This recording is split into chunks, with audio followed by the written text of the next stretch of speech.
Have you been getting the message to be still recently, to slow down, to come into presence, to center yourself? Well, you might be invited by your soul, your higher guidance, to being. And today's guest is Simran. She's here to share with us her own journey to understanding what gets in the way of us just simply being. And this is part of her trilogy, Living, Being, and Knowing. Join us to find out more. Soul Nectar Show, the Soul Nectar Show. You're invited, delighted to discover who you are. Anything is possible if you believe.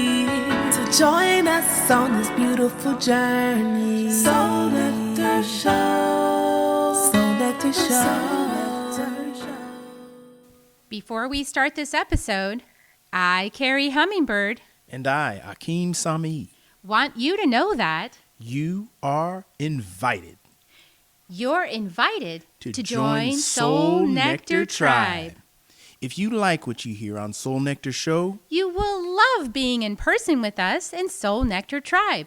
we invite you to check it out. First 30 days is free. Right now, go to carriehummingbird.com, KERRI hummingbird.com/membership and sign up. We'll see you at our next tribe gathering. And now, on to the show.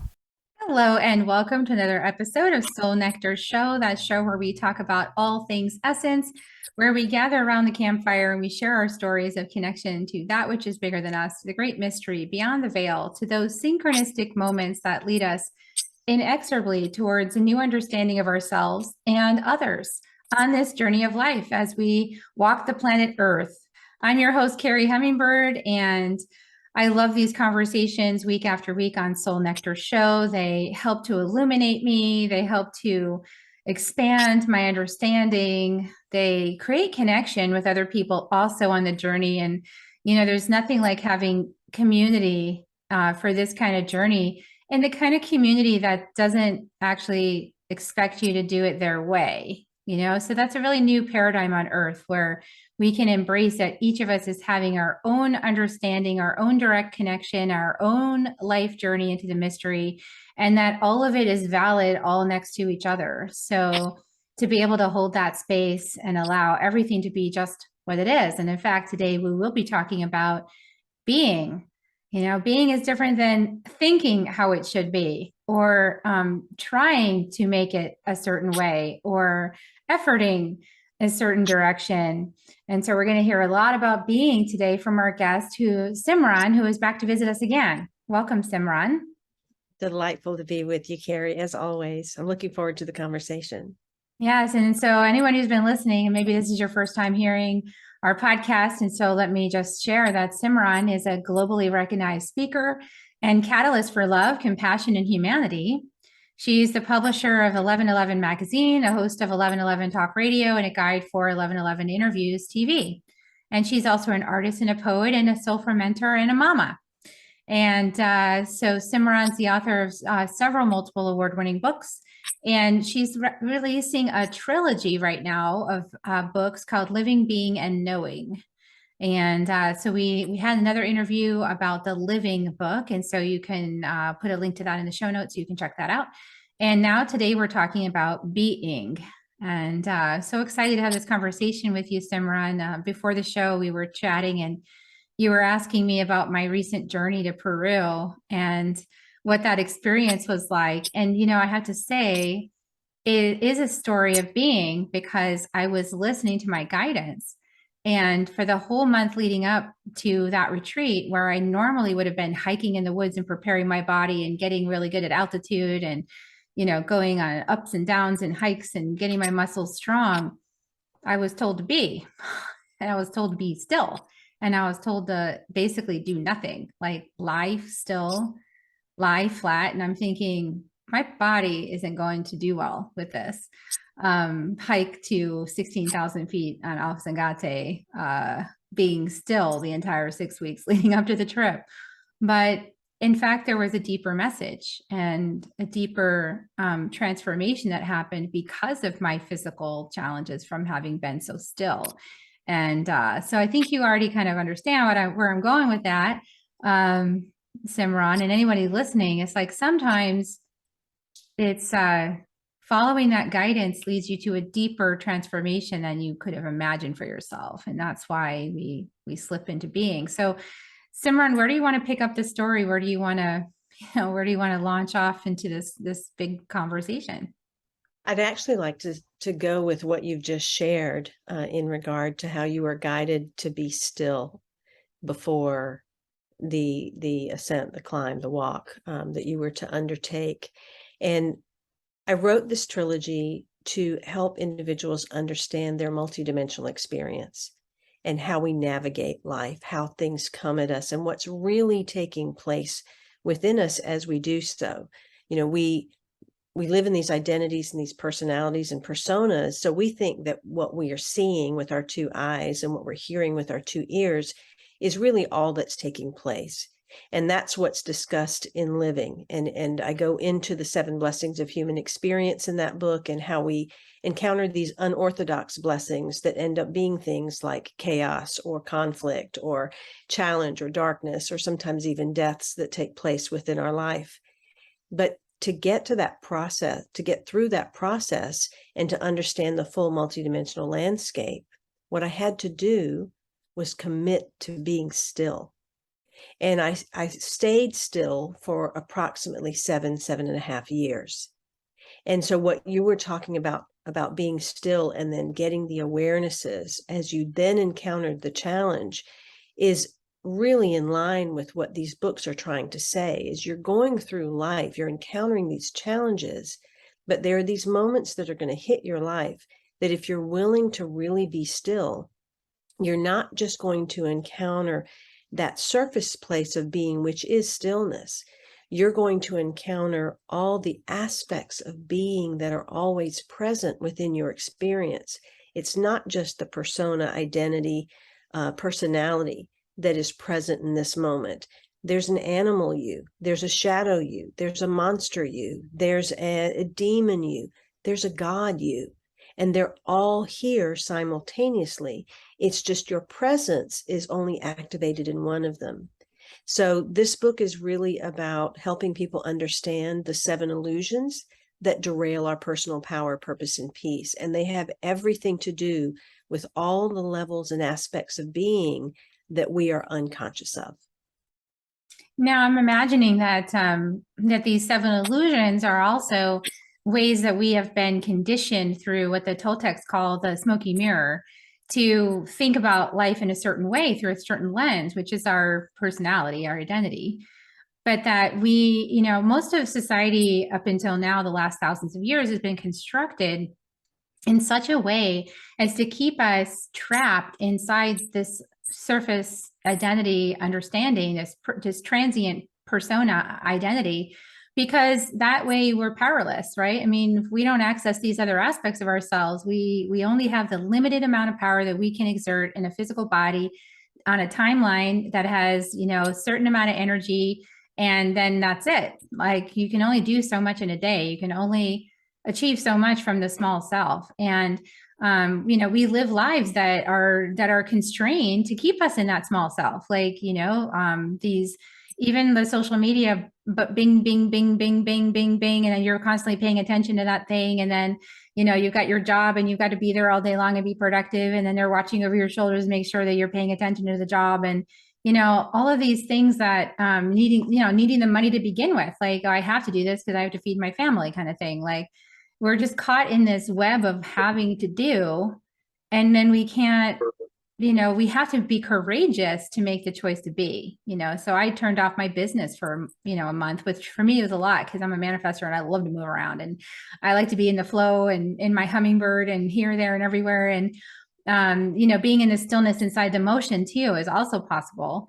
And, you know, this was a different call. Like you're saying, this was a call to be very, very still, to just be being and not be doing or achieving or trying or even manifesting, even visualizing, even no, stop, just be. Yeah, the illusions that I talk about are those things that we've been conditioned into believing are reality. And they're things like time that you spoke of, money, evolution, war, hierarchy, identity.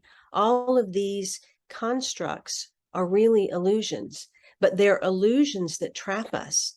They're illusions that place us on a wheel that we keep running, and they're connected to a certain extent. They're not hierarchical. So, if we say, well, I want to break the illusion of time, then all of a sudden our mind goes to, oh my God, what about the money? And then it goes to, oh my goodness, well, if I don't have the money, then I won't be who I am. So then I lose my identity. And then if I lose my identity, then I lose my place in the hierarchy. And then I'm not evolving, I'm not growing. And that's going to create further conflict. So we put ourselves in this kind of loop of thinking that we can't get out of our own trap. And yet we are the ones that's imprisoning ourselves. And so can we look beyond what the illusions are and where they're stemming from? Because really that place of being still has so much more power. And I'm not talking about being still to the point where you just have to stop everything all the time. I'm talking about a state of being that exists at a calm center as a grounded pole, anchoring you, rooting you into the ground and into the depths of your humanity, that you then access spirit. But to get there, you have to understand all the being that is driving you in time, in money, to be an identity, to chase hierarchy, to think that you've got to have more, to think that you have to do more.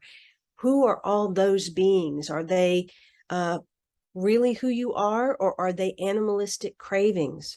Are they instincts? Are they the need to survive that is the animal? Or is it the monster? Is it the monster that got developed because someone, laid down the whip of perfectionism and you have to achieve, and this drive and ambition that we've bought into that has to be there, that creates this hunger inside of us that makes us want to devour or kill or push ahead and forge forward? Or is it this idea, this fear, this demonic fear we have inside that we have to get beyond where we are because we're not good enough, that our inner demons are bigger than our higher self. And so we've got to escape these inner demons. And we do that through evolution. We do that through every practice and protocol, every course and every book, every teacher and every path that we can find to try to evolve and be better than who we are. And the worst illusion of all is that of war. It's this outer conflict that gives us reason to have something to fight for. The reason that we have a certain mission that we're on, the reason that we advocate for something, it's to feel significant, to feel like we mattered, to feel like we have meaning.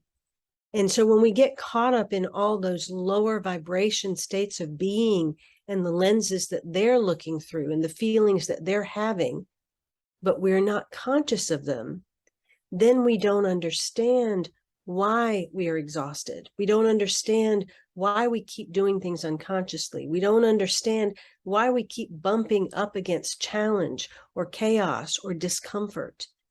There's a reason that stuff shows up, and it's because the energy inside of us also is emitting that. But when we become aware of that energy, then we can all of a sudden treat ourselves and approach the world in a different way. Yeah, that's beautiful. I love that. The feeling sense I have from what you're saying is something that I have had to learn, because I've been one of these that's like, okay, let me escape this because that was terrible. I don't want to be that anymore. I see it now. I hate that part of myself. I was really depressed and upset at who I'd become through the monster inside of me that started acting out and saying, oh, I'll just be bad then.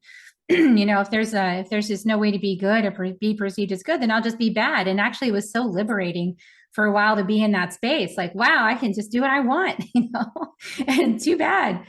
Too bad if people don't like what I'm doing. Like, I can do what I want. And that felt so great for a long time to be in that space. And then the next layer came in, the next layer of perfectionism, the next layer of, I like to call it the inner narcissist that wants, like, I'm just going to be perfect. I'm going to be beyond reproach. It's going to be amazing. And to pursue that. And I've come to this place now of, this, I like to find different tools, to move through things. And the tool I'm using now is the Gene Keys. And I love it because Richard Rudd talks a lot about allow, accept, embrace. That has been huge medicine for me. It's like as simple as that. There's anger. I allow it. I accept it. I embrace it. It has a function. There's even hatred. I allow it. I accept it. I embrace it. It has a function. It's showing me something. It's helping me to know something. That has been really empowering. And it's a hard, I think for a lot of people, this is sort of difficult. It's hard to begin there. It's like the seeking process you're talking about is actually necessary at the beginning to feel like if you keep walking this road, it's going to get better. And it does get better. And eventually it loops back around like that serpent eating its own tail. And it's like, okay, can you actually be with the experience you came to have and be with it fully? And it's asking you to. So exactly right. Our lives have their own intelligence. And we are where we are because life knows that's where it needs us to be. That's where we will serve best. But if we're constantly trying to escape that place, then we're not serving life, others, or ourselves. And so many times the things that hurt us, trigger us, have our emotions rise are these external experiences. And oftentimes the global experiences, whether it's going through the pandemic the last 2 years, whether it's seeing someone abused in another country or in our neighborhood, whether it is any acts of violence that we see on television or larger things, or things very close to home. Those are the things that get under our skin that we don't want to see, we don't want to feel, we don't want to face. And we certainly don't want to think that we had a part of, that we contributed to. And so this second book, as much as it points to our self-absorption and our self-obsession and our narcissism and all of the lower, denser parts of us, it does so from this place of serving the greater world. Let's look at the bigger picture here while we look at this very teeny tiny self that we have buried within us and see how that self is really the key to serving the world. Can we embrace, like you said, can we embrace those parts of us? And I mean, really fall in love with that part of us that hates, that part of us that would commit an act of violence just like anybody else if we really faced it. Like, can we really see those parts of us? Because when we do, then all of a sudden, not only do we have compassion for what's going on in the world, not only do we achieve a sense of neutrality and a place of equanimity where we're not putting energy into the world that's still creating more of that stuff, but all of a sudden we're creating a sense of forgiveness and neutrality and balance within our energy and our nature that then allows that to reflect on the outside. So it really is a journey of self-love and forgiveness. But that journey of self-love and forgiveness of all aspects of ourselves is the very thing that changes the world. And that's how one person can change this world. And that's what we each need to realize, is that we all have the power, but we're putting the power outside. It's kind of like if I said to you, Carrie, you've got food in your teeth right there, and you were looking in a mirror, you wouldn't wipe the mirror, right? You wouldn't go try to get the food out of the mirror. You would get the food out of your teeth. Right now, what we're all doing on this planet is we're trying to wipe the mirror, but we're not getting what's inside of us out. We're not doing the depths that we need to dive into that are being reflected by the mirror outside. Yeah, it's actually really accurate. And I've been guided to experience some things in the last week that were really surprising. For me anyway, along the same line, there's a lot of resistance to knowing. There's a lot of resistance to witnessing and seeing, because as we know, what you see, what you realize is truth, you don't ever unrealize. Like, so it's like once you've made the realization, then you can't go back now. Like, that's why this path only moves forward. When you start to work inside and you do shadow work, you're only moving forward now in the new conversation and having more and more realizations and going deeper and deeper within the self. And it becomes very uncomfortable to not progress, you know, to not keep open. It becomes uncomfortable to try to turn back. So there's a lot of people who don't want to know. And I had an experience, now I think I told you about, my ancestors and guides have been saying to me for a while now, Carrie, we want you to go and talk to the indigenous people, and we want you to go talk to the Christian church. We want you to go in there. And I was like very resistant, because I'm aware of my past life on the Trail of Tears. I'm aware of that perspective of the Cherokee. I'm aware of the pain of all of that experience. I've gone through it in this lifetime. I revisited it and experienced it, which is an experience I know a lot of people may be opening up to have. Maybe not a lot of people have had it at this point. It's very intense. It's a very intense experience to remember something like that. And to do so from a completely different lifetime in a different body. And it's like trippy. And I still had all these resentments. And I was like, well, I don't really want to go talk to those Christian people. I like it where I'm at. You know, I like my house. I like the people I talk to. I like my show. I like the people that listen in. I'm not going to do any good someplace where people don't listen. So I was guided to go have breakfast at my favorite restaurant this past week before I went on my pilgrimage up to Cherokee Nation in Oklahoma. And I was guided to go sit at the bar, like the counter. And I was guided to sit next to this woman. And I'm like, why? It's all of this. And so I do as, you know, I've learned it's better to just go ahead and listen. So I sat down and I asked this woman, you know, there's a person in the chair. I said, can I sit here? She says, yes. And within a few minutes, she's involving me in her sermon that she's writing. And she's asking me, well, would the word would be better or could? And it's in reference to what would some figure inside the Bible have said if they saw this or that going on today.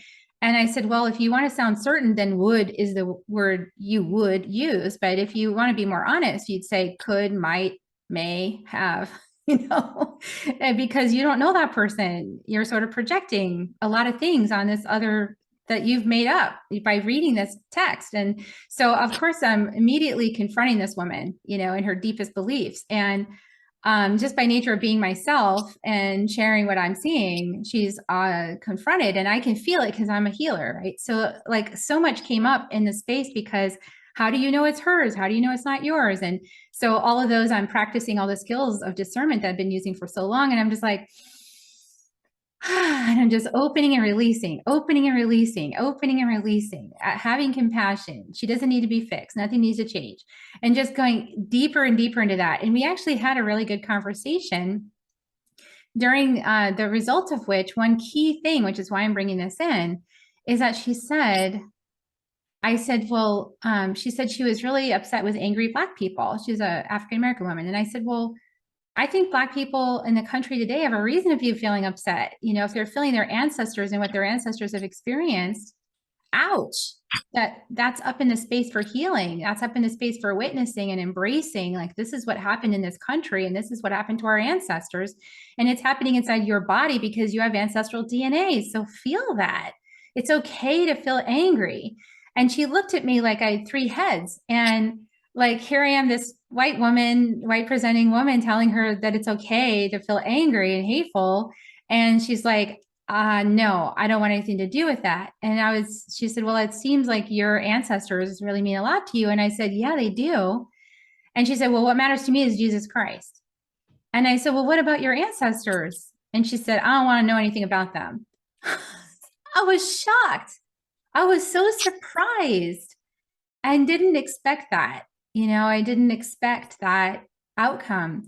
But what I really received from the end of this was that there was so much in the mirror of my reflection with this woman where things that came out of her mouth I've said before, you know, like, well, people don't change until they're ready to change, or nobody listens until they're ready to listen. And all of these things she was saying, I was like, I've said all those things. I know that's true. And then here she was in the context of this communication with me. And I'm feeling into my body and I'm like, I know my truth. I know my essence, what my essence is guiding me towards, and I don't presume that you don't know yours. So there was this beautiful, for me anyway, recognition that it's all perfect. Like she's fine just the way she is. And we had this conversation and there didn't need to be a fight just because we didn't see it the same way. So it's all that practicing and being right in the smoky mirror and seeing like, where's the conditioning? Why is it that you feel the way you feel? Why is it you think the way you think? And then getting these surprises once in a while, which are really delightful. And also like, whoa, I didn't know that could happen. Well, I think that that's really powerful because the truth is we're not here to fix anybody. We're not here to change anything. We're not even here to change the world and try to make it a better place or a more peaceful place. You know, we're here to use these mirrors outside of us to make ourselves better. And in making ourselves better, the byproduct ends up being the ripple that takes place around us. I could see both of your points of view in that particular dialogue. And in my book, Being, I talk about identity. I actually go into a section about story and ancestry and all of, those places. And if we buy into the identity that we are, then yeah, we're attached to our story. We're attached to our pain. We're attached to all the things that happen to us. But being attached to those stories and that history, we perpetuate it because we teach that oppression to the generations that come after us. And then the generations that come after us hold the same oppression. They hold the same belief systems, the same mindset that they've been held down, that they've been hurt. And every civilization on this planet has had that experience. So it's not just, African Americans. It's not just Native Americans. It's Jewish people. It's Indian people. It's Chinese people. It's all kinds of people have had oppression. But the more we carry on these stories, the more our children and their children and their children have to carry the burden of the history on their backs. And so they look through those lenses. And what do we do when we look through a wounded lens? We create more wounding. And that's why identity is one of those very illusions. We are here as people and we take on an identity.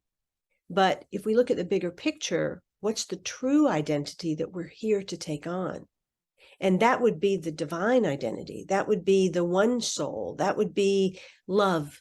If you don't want to even call it an identity, you want to just call it love. Then love can hold none of those other things in their lower vibrations. They would absorb all of those. And so when I'm asking individuals to look at these illusions or look at these levels of being, what I'm asking you to do is, can you absorb all that back into you? You are the universe. Can you absorb everything that is in your universe and allow it to dissolve back into you to get to a place where there's no one and nothing left? And when you can get to the no one and the nothing, then you have found your true identity. Then time doesn't matter. Money doesn't matter. Hierarchy doesn't matter. There is no conflict, so more can't happen. But to get there, you have to meet all of your obsessions. And so with every illusion, there's a certain obsession that we hold. And it's that obsession that drives that illusion in staying present. Yeah, absolutely. There's no skipping steps. So yes to everything you said. Absolutely. And we can't skip the steps. So if that's what's being shown to us right now, let's say as a collective, we've been seeing really visibly, we've been showing each other through the mirror of the external experience that there's still happening on the planet, this color ladder, right? We're still seeing that certain people, because of the color of their skin, are treated less favorably than other people because of the color of their skin. So we see that that's still happening. So rather than, a lot of people I notice want to sort of like just go, well, we're all one, and then just kind of like go instantly up. But I found for myself that the more true path for me has been to go really deep into those shadows and really feel it. Like my past life coming up for me in this life for healing, that was a very traumatic experience.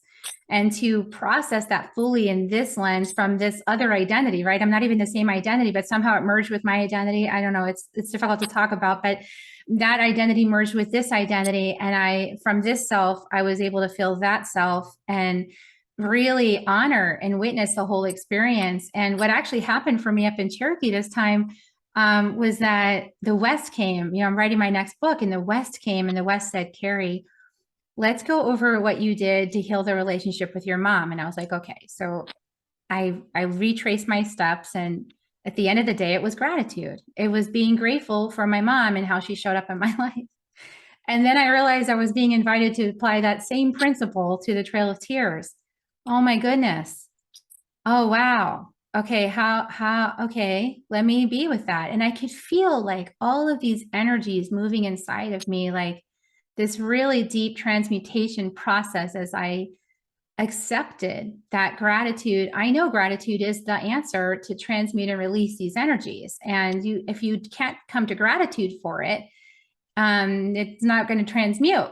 So I was like, okay, how can I be grateful for this? And I realized, oh, somewhere along the line, I set an intention that I wanted to be a peacekeeper, that I wanted to be for peace. I wanted love.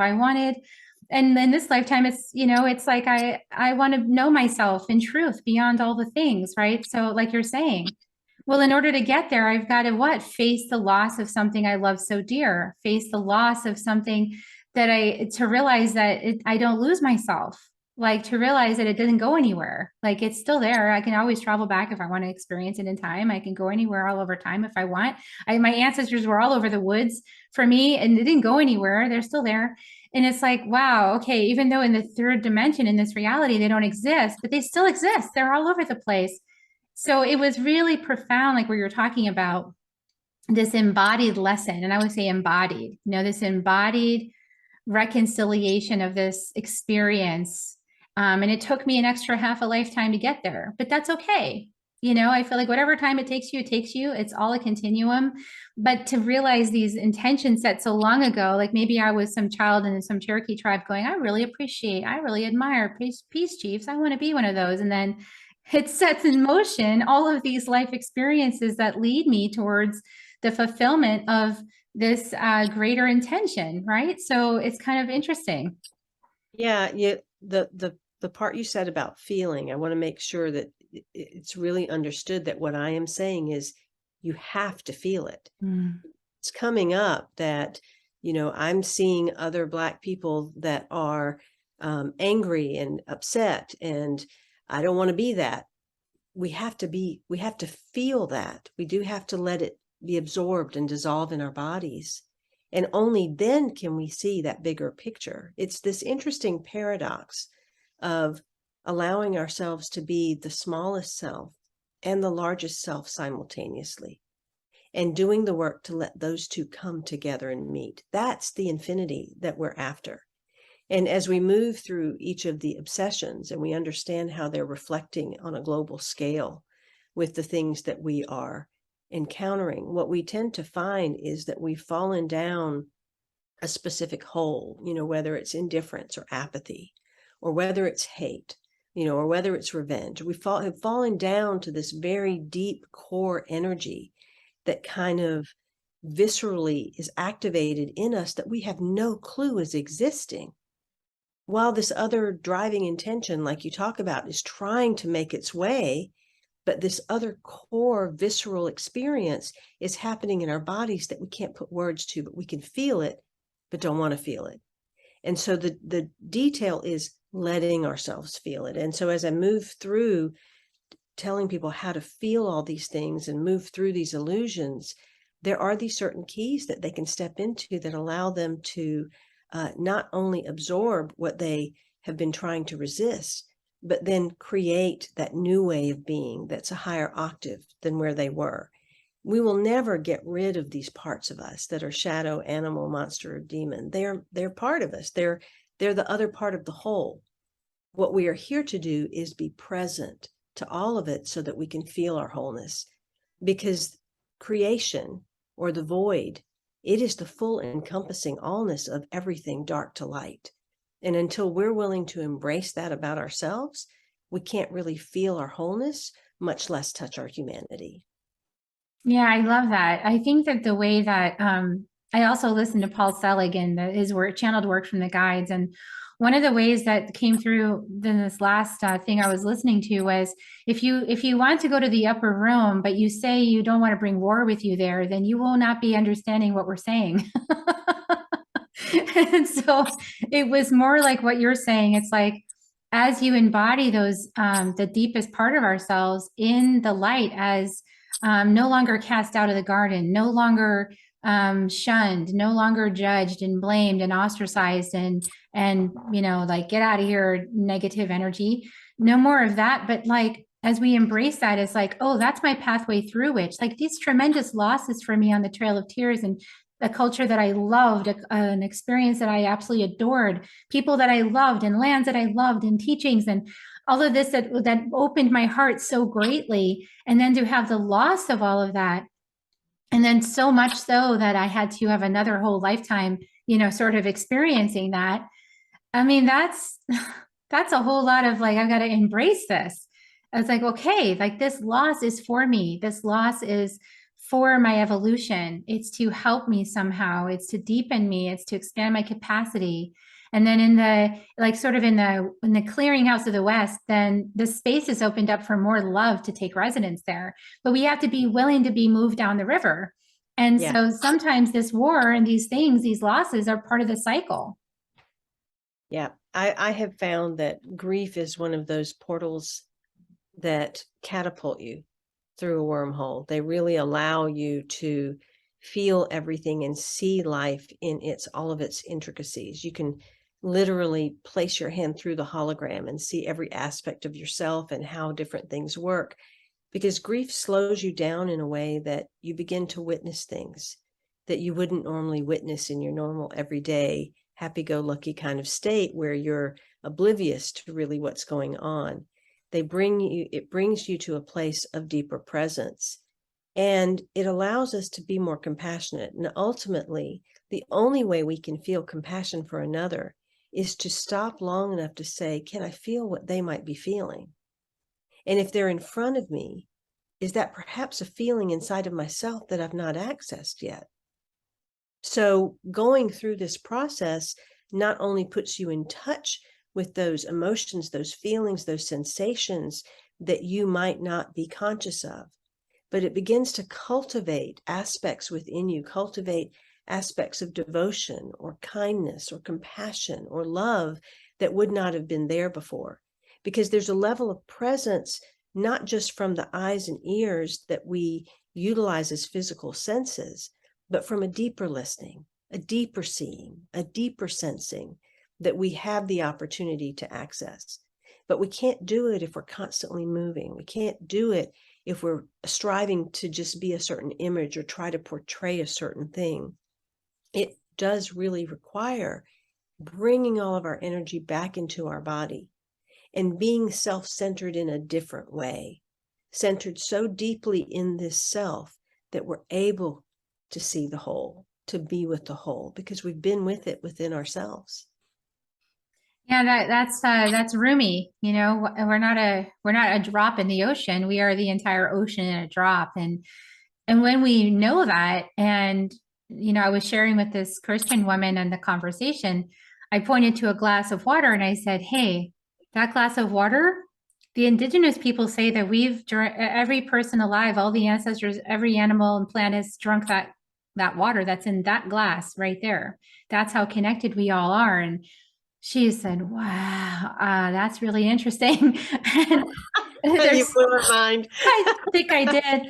But, that's because that's true. And when we change ourselves, this is what came through in the second wave book as well, is that when we work on ourselves and we sort of embody all of the experience that we were witnessing in the outside, and we own that on the inside, like, oh, that's also me. I've had a lifetime like that. I've had a lifetime of war. I've been a warrior. I've had a lifetime as a king. I've had a lifetime as a queen. I've had a lifetime as a pauper. I've had all of these experiences, and I know they're in me because I know what that feels like.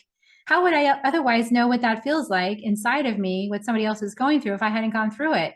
So I think maybe as we embrace all those things and we own that and we say yes to it, that's really the thing that lifts the consciousness, because our light field is always emitting those photon beams of light of what we've learned and acquired inside of our own, what we're being, basically, what we've been transmuted into being.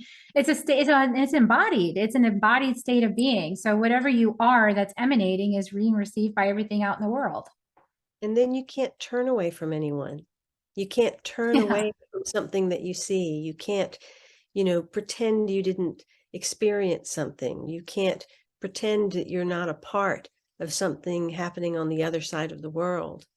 All of a sudden you realize, what if the very sacred activism or service that I can give that stranger, that person that lives thousands upon thousands of miles from me, is simply to stop for a moment and help feel their experience in order to somehow lessen that experience for all of us. Not with the intent to lessen, but the intent to feel it here, to understand. Knowing that in some way that is the energetic ripple that creates the change in the planet. And that's the power that we all have. We have this essence inside of us, and that's not something that's glorified. It's not something that's going to put your name in lights. It's not something that's going to put you on stage and get you applause. It is something that's silent and quiet and humble and sitting in your own space, and that no one necessarily needs to know about, but is emitting tremendous power. You spoke about Richard Rudd in the Gene Keys earlier, and he talks about what the true meaning of humility is. And the true meaning of humility is not to shrink or pretend that, no, that's not, you don't need to thank me. That's self-deprecation. Exactly. The true meaning of humility is to understand that I have the force of God inside of me. I have that power. And with that comes great responsibility. And I can sit and be that power without anyone knowing, and stand rooted in that to emit the light that I am. And that's the place that we must go. But that seed of light is in the very depths of being. And the very depths of being is the darkness. It's the darkest of the dark. It's why shaman work is so powerful, is because that is where the true opening of light happens, where we're no longer emitting just artificial lighting, we're emitting true light, the true essence of light. And that's the place to go to then flower into humanity, which is what the third book, Knowing the 7 Human Expressions of Grace, is all about, the flowering of humanity. But that only comes when we go through the tunnel of darkness. And so it is this beautiful experience as the journey of self through its different permutations and configurations and vibrations that allow us to truly know all that we are and all that everyone else is too. Yeah, on the journey. I was actually just kind of noticing as you were speaking, and I was looking at those books, and I was thinking, I'm seeing a lot of living, right? When I was a young person, I was doing my living, and my sons are now in that age where they're doing the living. They're out there living, living, and they go to the parties, and then, the living, get the job, get the education, and all the living that's going on. And then I'm in the being. I'm in the part where it's like, gosh, like it's that invisible, it's then often not recognized as anything really. But it's everything, that presence, that the lens through which I see my sons, the love that I hold in my heart for them, the prayers that I might say, just for their highest good, and not even knowing what that is, just letting go and surrendering anything that I think I know. It's like, that is actually such a huge blessing, but no one really knows that. I'm saying here I'm doing it, but nobody really knows. My kids don't know I'm doing that. They're just, they're just off in their own lives. And so, yeah, it's sometimes I feel in my empty nest, I'm like, gosh, I just disappeared. But actually there's an opening to something greater. And the knowing part for me feels like the grandma, it feels like, because once you have that looking back part, and you've already lived, you've already transitioned, you've already gone through the things, as you're saying, you've acquired it as part of your beingness, right? It's become you experienced it. And now you can look back and see everyone else experiencing where they're at and know that they're going to get there just fine, whatever the there is. They're having it right now, and life is guiding them just like it guided you. So there's really no struggle, right? There's nothing to fix. Yeah, there's no reason to worry. Everyone's capable. We all have come for our own purpose and our own process. And the only place to really focus our presence and our attention and our energy is with the self. Because in truly knowing the self, then everyone else has the chance to know themselves better. Yeah, it's true. That activates the true self within. Beautiful, beautiful. Is there anything else you want to share before we conclude our talk with you today? The only thing that I would say is that anyone that wants to really dive into the multidimensional experience of living, being, and knowing, really it only is about a few lines or a paragraph that I want individuals to read out of each book each day. It's very dense material in that it will be medicine inside of you. You don't need more than that per day. It's not the typical type of book that you're going to pick up. It can also be read as an oracle where you just open to each book wherever it is. I think that Living and Being came out earlier because they are preparing you for knowing, and knowing releases in February of 2023. Okay, good. Well, I'm sure I'll have it back on for that one. So, well, thank you so much, Simran, for sharing all of this with us and for embodying it yourself and going through that deep inner processing that you went on. We talked a little bit about Simran's story in the Living episode, so you guys can go back and listen to that. I'll put the link in the show notes. And I will encourage everyone to go and look at Amazon. You can access the both books, and I'll put a link also in the show notes to that. Awesome. Thank you so much for having me on, Carrie. It's always beautiful to have a rich conversation with someone that understands because they've walked the path. It's deep work. It's enriching. Enriching is the word I'll leave you guys with today. Enriching. Beautiful. Thanks for being with us, everyone. And I want to thank you all for always staying very near to the end of every broadcast. We have a really good retention rate on the episodes. You guys are listening through like 80% of the episodes, which means that you find this valuable.